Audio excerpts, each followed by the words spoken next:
인생에는 지우개가 없다 이런 말이 있습니다.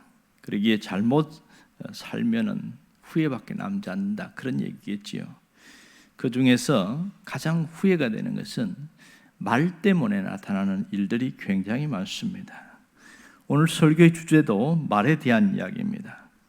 우리가 지금까지 심령을 새롭게, 또 생각을 새롭게, 눈을 새롭게, 귀를 새롭게, 입을 새롭게, 마음을 새롭게, 또 뜻을 새롭게 이런 주제로 함께 나누고 있습니다. 오늘은 입을 새롭게 하는 말씀을 나누고 있습니다.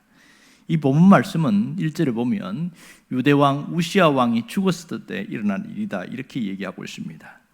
그때에 선지자로 활동했던 이사야가 기도하면서 이상한 영적 경험을 하게 되어집니다. 왜 우시야 왕이 죽었다는 얘기를 할까요? 우시야 왕이 52년간 통치하면서 나라를 잘 다스렸습니다. 물론 마지막에는 조금 좋지 않은 일들도 있었지만 그래도 전반적으로 보면 하나님을 공경하면서 성실하게 그렇게 자기의 맡은 바를 잘 감당했습니다. 놀라운 것은 선지자 중에 정치가로 있던 사람은 이사야가 유일합니다. 이사야는 방백 중에 하나였습니다. 물론 그는 우시야 왕의 친척이었습니다. 그러니까 왕족이었다고 할 수 있겠죠. 그러니까 우시야 왕을 의지하고 함께 이렇게 살아간데 왕이 죽어버렸으니까 장차 이 나라의 운명이 어떻게 될까 그렇게 하면서 걱정이 되고 그랬던 거예요. 그러다가 하나님의 성전에 들어가서 소명을 받게 되어집니다. 그러면서 세 가지 체험을 하게 되어지는데, 하나는 하나님의 영광을 보게 되어지고요, 하늘의 충만한 영광, 땅에 가득한 그 영광을 보면서 깜짝 놀라는 겁니다. 성전 안에서 그걸 보면서 엄청난 충격과 감동 속에 빠지게 되는데, 두 번째는 그 영광 가운데 자기 자신을 본 거예요. 너무 추하고 비참한 모습을 보면서 나는 부정한 사람이다, 죄인이라는 것을 철저하게 깨닫습니다. 그리고 세 번째는 사명을 보게 되어집니다. 앞으로 내가 무엇을 위해 살 것인가, 하나님이 내게 뭘 원하는가, 이것에 대해서 사명을 깨닫게 되었습니다. 자, 여기에서 5절에 보면 이런 말을 하고 있습니다. 화로다 나여 망하게 되었도다, 이런 얘기를 하고 있습니다. 왜 망하게 되었다 이런 얘기를 할까요? 하나님의 영광을 보았고 이렇게 엄청난 그런 영적 체험을 했는데 왜 이것이 망하는 일인가, 이런 것에 대한 생각을 해봐야 됩니다.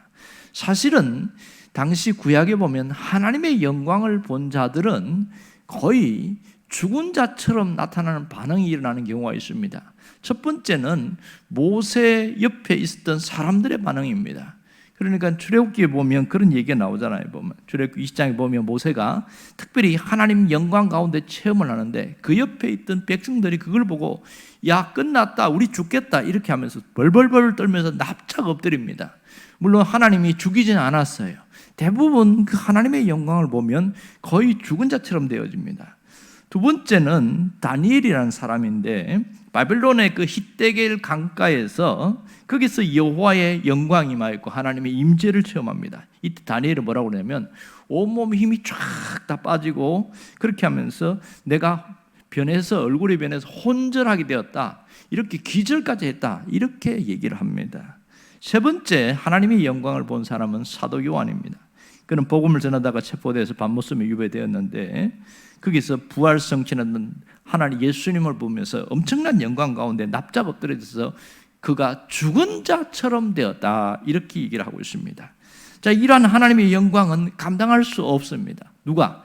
인간의 죄와 허물과 오물투성인 인간이 감당할 수 없기 때문에, 그래서 하나님 앞에 죽은 자처럼 되었다, 이렇게 이야기하는 것이지요.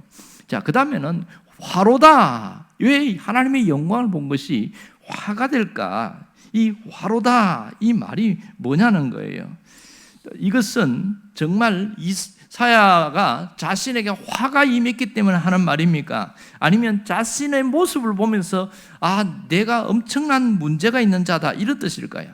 두 번째가 맞겠지요. 자신이 극악한 죄인이라서가 아니라 하나님의 거룩하심 앞에 감당할 수 없는 인간의 연약함을 표현한 말이라고 할 수 있겠지요. 그 하나님의 영광 앞에 너무 추하고 더러운 것이 너무 잘 보이는 거예요. 이렇게 표현하면 쉽게 이야기하겠죠. 요즘은 보기 어렵습니다만 옛날에 시골에 있을 때 창호지 있는데 그렇게 보면 그 손가락으로 뚫어가지고 구멍이 뚫릴 때가 있어요. 그럼 아침에 햇살이 쫙 비치면 그 구멍 사이로 쫙 빛이 들어올 때 보면 전혀 보지 못했던 그 먼지가 얼마나 많은지, 와, 우리 집에 이렇게 먼지가 많았나, 뭐 그런 생각이 들 때가 있습니다. 요 모습과 똑같은 거예요. 엄청난 하나님의 영광 앞에 너무 추하고 더러운 자신의 모습을 보게 된 것이다, 이렇게 말 수 있습니다. 그러면서 자신은 부정한 자가 되었다. 입술이 부정한 사람이요. 첫 번째 고백이 내가 철저하게 부정한 사람이다. 또 하나는 자기가 부정한 백성 중에 함께 거했다. 그러니까 그 백성들과 자신을 동일시하는 것을 보게 되었습니다. 왜 이렇게 철저하게 낮아졌을까? 그것은 하나님의 거룩한 임재를 보았기 때문입니다. 여기서 하나님이 가만히 두었으면 그는 어떻게 될지 몰라요. 하나님이 하신 처방책이 뭐였어요? 그것이 바로 천사를 보낸 이야기입니다. 6절에 보면 서랍 중에 하나가 부젓가락으로 이렇게 해서 제단 숯불을 이렇게 갖다 대었다, 이렇게 이야기합니다. 오늘 성경에는 제단에서 집은 핀 숯을 대었다, 이렇게 얘기를 하는데, 이전에 쓰던 개역 한글판은 제단 숯불이다, 이렇게 표현했습니다. 자, 그러면 제단에 핀 숯이 있는가? 제단에는 숯이 없습니다. 원래는 제단에는 제물만 태우기 때문에 거기는 숯은 없고 돌들이 있는데, 이게 돌들이 벌겋게 달아올랐다, 이것을 숯으로 그렇게 표현한 거예요. 그래서 그것을 가져다가 이사야 입에다가 댔어요. 말이 된 것이지 입을 쥐진 거죠. 그러니까 지지직하고 타는 냄새가 났을 것은 틀림없습니다. 아마 성경에는 표현되어 있지 않았지만 이것을 내 입술에 대었다 하는 거 보면 알 수 있습니다. 그러면 7절에 뭐라고 그러냐면 내 입술에 닿았는데 악이 제하여졌고 모든 죄가 사해졌다, 이 음성을 듣게 됩니다. 비로소 자신의 죄가 없어진 것을 보게 되었다는 것이죠. 여기서 제단이라고 표현한 것은 죽음을 의미하고 있습니다. 이 제물이 타 죽는 것이 제단인데 이 이사야를 죽일 수가 없으니까 입술에 댄 것이죠. 이것은 현실이 아니라 환상 속에 나타난 겁니다. 여호와의 영광 속에 들어갔을 때 나타나는 그 엄청난 환상 속에서 나타난 겁니다. 결국 이 말은 내가 죽었다는 것을 속죄의 징표로 보여주었으니 이제 너는 깨끗하게 되었다, 그런 뜻이 되겠죠. 깨끗하게 되었다. 여기서 가장 중요하게 여기는 것이 뭔지를 봐야 됩니다. 여러분, 누구나 하나님의 영광 앞에 서면 자신의 부정함과 자신의 그 모든 추악한 모습들이 드러난다는 사실입니다. 이 부정함과 추악함이 어디서 가장 드러날까요? 말에서 나타납니다. 자신이 이 부정하게 된 그 모든 원인이 이사야는 어디에서 나타난 줄 아세요? 자기가 쓰는 말 때문에 드러난 것을 보게 된 것이죠. 우리도 마찬가지입니다.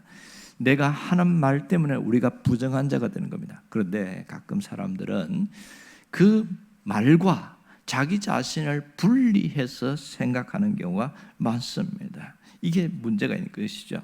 내 입에서 나오는 이 말이 내 인생에 연결된다는 생각을 별로 안 하고 있습니다. 말은 말이고 내가 삶은 삶이고 따로 생각하는 것이죠. 하지만 분명한 것은 말과 내 자신은 연결되어 있다는 사실을 알아야 됩니다. 그래서 이런 말이 있잖아요. 말 때문에 망하기도 하고 말 때문에 성공하기도 한다. 이 말의 중요성에 대해서 오늘 강조를 하고 있습니다. 여러분, 우리는 말 한마디의 중요성을 잘 압니다. 하지만 너무나 자주 잊어버리고 살아가고 있습니다. 그래서 말이 안 바뀌어서 큰 실수를 하게 되어서 손해를 보는 경우도 있고 오해를 당하는 경우도 있고, 이 말이 얼마나 무서운지 아시죠? 언젠가 그런 얘기를 한 적이 있는데, 옛날에 우리말 노래 연구회인가 거기서 보니까 그 사람이 부른 노래대로 인생을 살다가 가더라, 그런 얘기를 하는 거예요. 어떤 노래를 부르느냐에 따라서 사람이 변하는 겁니다. 최은이라는 사람은 오동잎 한잎 두잎 떨어지는 가을밤에 이 노래를 불렀단 말이에요. 진짜 가을에 죽었어요.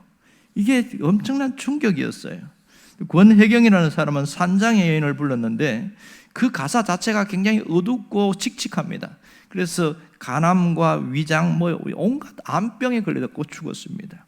그런데 송덕한 씨는 쨍하고 해 뜰 날 돌아온다 그랬잖아요. 이 사람이 무명의 가수 시절하고 오래 지나다가 진짜 쨍하고 해 떠가고 돌아가고 대박쳤던 그런 얘기들이 있습니다. 이것은 그만큼 왜 그러냐, 한 노래를 부를 때 히트를 치면 수천 번 수만 번을 부른다는 거예요. 여기서 부르고 저기서 부르고 하니까 그만큼 노래는 인생을 좌우하더라. 그러면 우리는 그 정도는 아니지만 내가 자주 쓰는 말, 이 말을 수천 번 썼다, 그러면 그것이 자신의 인생이 된다, 이런 얘기를 하는 거죠. 그래서 유명한 말이 있습니다. 1만 번의 법칙이 있어요. 내가 같은 말을 10,000번 이상 쓰게 되어지면 그것이 내 인생이라는 겁니다. 그러면 내가 쓰는 말이, 이 말이 어떤 말이냐에 따라서 달라지겠다는 것을 알 수 있습니다. 여러분, 오늘은 입을 새롭게 이렇게 이야기했어요. 하나님이 우리에게 원하시는 건 뭐예요? 우리가 살리는 언어를 쓰고, 그래서 내 인생을 회복시키는 자가 되라, 그 얘기를 하고 있는 겁니다. 하나님이 원하시는 것은 살리는 말을 통해서 나도 살리고 너도 살리고 상대방도 살리는 그런 자가 되라는 것이지요. 왜 이게 중요한지 아세요? 말은 칼입니다. 말은 칼이에요. 여러분, 똑같은 칼이라도 의사의 손에 잡힐 때는 수술용 도구가 되지만 강도의 손에 잡히면 위험한 도구가 됩니다. 심지어 사람을 죽일 수도 있는 거예요. 칼 자체가 문제가 아니라 누가 쓰느냐는 겁니다. 그러면 내가 쓰는 말이 수술용 도구냐 아니면 죽이는 도구냐, 그것을 잘 기억해야 된다는 것이죠. 여러분, 정말 중요한 것은 이 생각 없이 쓰는 말이라는 겁니다.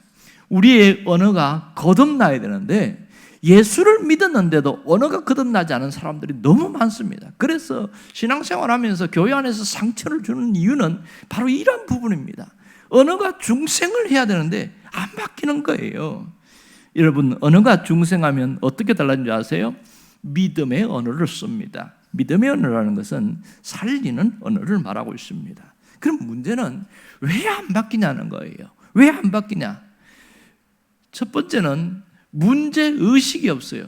내가 언어를 바꿔야 한다는 심각한 문제의식이 없으니까 예수 믿기 전에 썼던 언어를 그대로 쓰는 경우가 많습니다. 예수 믿기 전에 욕을 잘하던 사람, 예수 믿고 나서도 여전히 욕을 하는 거예요.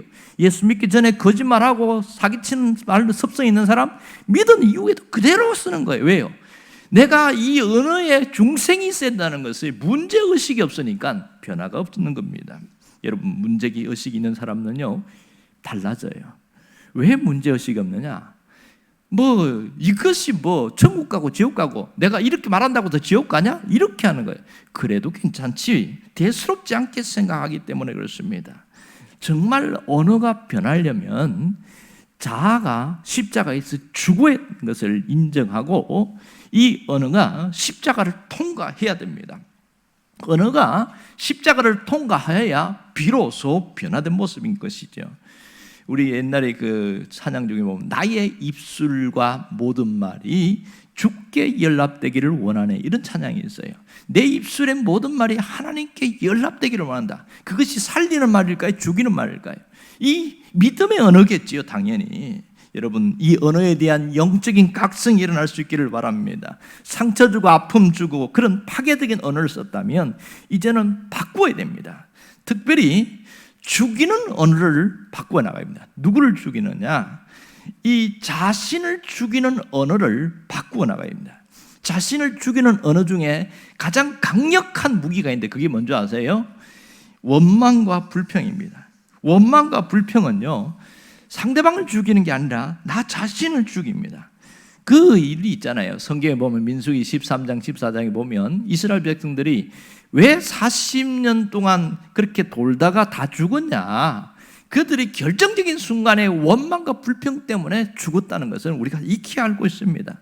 이 가데스 바네아 사건에 보면 그들이 열 정당분에 와서 하는 말이 뭡니까? 그 안악 자손들을 보면서 와, 우리는 끝났다, 메뚜기 같은 존재고 가면 다 죽는다 이러니까 안 가본 사람들은 10명의 말을 더 신뢰하잖아요.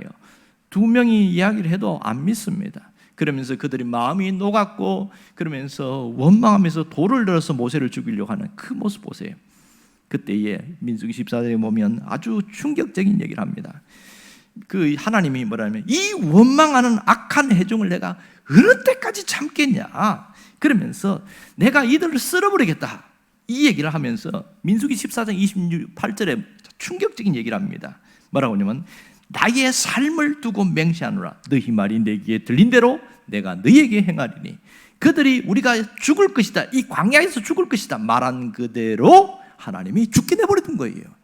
여러분 자신을 죽이는 말이 있습니다. 원망과 불평은 나 자신의 인생을 완전히 철저하게 죽이는데 왜 하나님이 이렇게 분노했냐면 그 단순한 원망과 불평 그 단순한 그 한 신세 한탄이 아니라는 거예요. 이거는 하나님을 멸시하는 행동이고 철저한 불신앙에서 나온 것이기 때문에 이렇게 주님이 말씀하신 것을 알 수 있습니다. 또 하나는 우리가 원망과 불평도 있지만 상대방을 죽이는 말을 조심해야 됩니다. 상대방을 죽이는 말이 있어요. 무엇이 상대방을 죽일까요? 험담하는 것이 상대방을 죽인다 그렇게 얘기합니다. 어떤 분은 험담에 대해서 이야기할 때 세 사람을 죽인다 그래요. 먼저는 말을 듣는 내 옆에서 말을 듣는 그 사람의 마음을 죽여나가고 있고 또 하나는 말하는 자신의 인격이 죽어나간다고 그러는 거예요. 그리고 세 번째는 그 험담했던 그 대상을 죽인다 이렇게 표현합니다. 충격적인 것이지요. 여러분 우리가 쓰는 말들 가운데 보면 정말 과격한 말들이 얼마나 많은지 몰라요. 더러운 말도 있고요 추한 말도 있고요 상처 주는 말 수도 없이 많습니다. 정말 여기서 성경에서 말에 대해서는 수도 없이 말하는데 우리가 이 죽이는 말이 아니라 살리는 말을 해야 된다고 강조하고 있어요. 살리는 말. 그래서 혀에 재갈을 물려라 그런 얘기를 하고 있습니다. 혀에 재갈을 물려라. 그래야 함부로 말하지 않는다는 거죠. 우리를 살리는 말은 무엇이 있을까요? 믿음의 말은 살립니다. 믿음의 말은 칭찬과 격려와 용기와 위로를 주는 말이겠지요. 또한 부드러운 말은 사람을 살립니다. 잠언 15장에도 보면 유순한 대답은 사람을 살린다 그랬습니다. 과격한 말은 분노를 사게 만들지만 부드러운 말은 그 사람에게 감동을 준다 이렇게 이야기를 하고 있습니다. 정말 중요한 것은 사실을 말하는 것보다 더 중요한 것은 사람을 배려하는 말이 더 중요합니다. 어떤 분은 그런 얘기를 하는 거예요. 이거 너 사실이잖아 이렇게 하면서 상대방을 기분 나쁘게 만들어요. 상대방을 아주 상하게 만듭니다. 사실보다 더 중요한 것은 살리는 말인지 죽이는 말인지를 판단하는 겁니다. 오히려 살리는 말을 하는 게 대단히 중요합니다. 오늘 이 말에 대한 얘기를 했는데 정말 충격적인 것은 말한 대로 된다는 것을 놓치지 말아야 됩니다. 말한 대로 된다. 그것을 어떤 분이 뭐라고 그러냐면 부메랑의 법칙이라고 그래요. 부메랑의 법칙. 이 부메랑은 돌리면 마지막에 돌아오잖아요. 이것이 상당히 충격입니다. 그럼 우리 신앙인들이 어떻게 해야 될까? 내가 무슨 결심을 하고 살아야 될까? 여러분 분명한 것은 언어의 온도를 높일 수 있기를 바랍니다. 이기주 씨가 언어의 온도라는 책을 썼는데 그분이 뭐 책에 보면 말에도 온도가 있고 글에도 온도가 있다 이렇게 이야기합니다. 그래서 따뜻한 말이 있고 차가운 말이 있다 이렇게 이야기하면서 언어의 온도를 높이는 게 굉장히 중요하다. 책이 그렇게 얇은데 아주 그 내용이 강력해요. 수필인데 이기주 씨가 그거 써가지고 히트를 해가지고 그렇게 해서 좋은 작가로 인정을 받기도 합니다. 여러분 언어에는 차가운 말과 따뜻한 말이 있다는 걸 알아야 됩니다. 차가운 말이 뭐예요? 상대방을 찌르는 말이고 가시 돋친 말이고 상처 주는 말이 차가운 말이겠죠. 따뜻한 말은 용기를 주고 자신감을 주고 힘을 북돋게 하는 것, 이게 따뜻한 말입니다. 이렇게 언어의 온도를 높이려면 어떻게 하면 될까요? 두 가지를 기억하면 끝나는 거예요. 하나는 내가 잘못된 언어를 사용한 것에 대해서 회개를 하면 됩니다. 여러분이 보면 자기가 지은 죄나 과거에 이런 잘못한 것은 자기가 살아온 것에 대해서는 회개하는데 말을 잘못한 것에 회개하는 사람 별로 못 봤어요. 왜? 그것이 회개할 거리인가 이렇게 생각하는 거예요. 정말 언어의 온도를 높이려면 먼저 언어에 대해서 회개가 필요합니다. 함부로 말한 것, 생각 없이 말한 것, 그렇게 상처 주며 말했던 모든 것들을 회개하기 시작할 때 그때부터 달라지기 시작하는 거예요. 회개가 뭐예요? 우리에 있는 모든 것을 씻어내는 것이 회개 아니겠습니까? 두 번째 해야 될 것은 결심하는 겁니다. 무엇을 결심해야 됩니까? 내가 이 말을 했을 때 과연 예수님이라면 이렇게 말할까? 그것을 생각해보고 한번 생각해보고 말하라는 거예요. 이게 얼마나 중요한지 몰라요. 과연 예수님이라면 저 사람에게 찌르고 상처 주고 그렇게 할까? 절대로 안 하겠지. 그럼 안 하면 되는 거지. 간단한 것이지요. 그리고 부드러운 것을 부드럽게 말하고 참되고 진실하고 깨끗한 말을 하는 것, 이것이 중요합니다. 언어에 회개하라니까 하나님 잘못했습니다 하는데, 회개는 두 가지가 있다는 거 아시죠? 입술로 고백하고 진심이 담겨야 회개다, 이런 얘기를 합니다. 우리는 언어의 온도를 높일 때마다 내가 살아나기 시작합니다. 언어의 온도를 높일 때마다 상대방이 살아나기 시작합니다. 사람의 몸도 36.5도인데 34도인 사람이 있어요. 이 사람은 병을 달고 산다고 그래요. 그러니까 알고 있죠? 모든 그 강력한 그 암이라는 그런 세균도 36.5도, 36.6도 이렇게 조금만 더 올라가면요 죽어버린다는 거예요. 너무 뜨거워갖고 힘을 못 쓴다는 거예요. 사람의 몸도 그런데 우리가 쓰는 언어의 온도가 낮으면 낮을수록 자기도 죽고 상대방도 죽이고 이렇게 심각한 문제가 있다는 걸 안다면, 내가 언어의 온도를 높여야 되겠구나, 결심하고 결단할 수 있기를 원합니다. 오늘 이 시간에 해야 할 일은 내가 쓴 잘못된 언어에 대해서 회개를 하고 내가 언어의 온도를 높이겠다고 그렇게 주 앞에 결단할 수 있기를 간절히 바랍니다. 기도하겠습니다.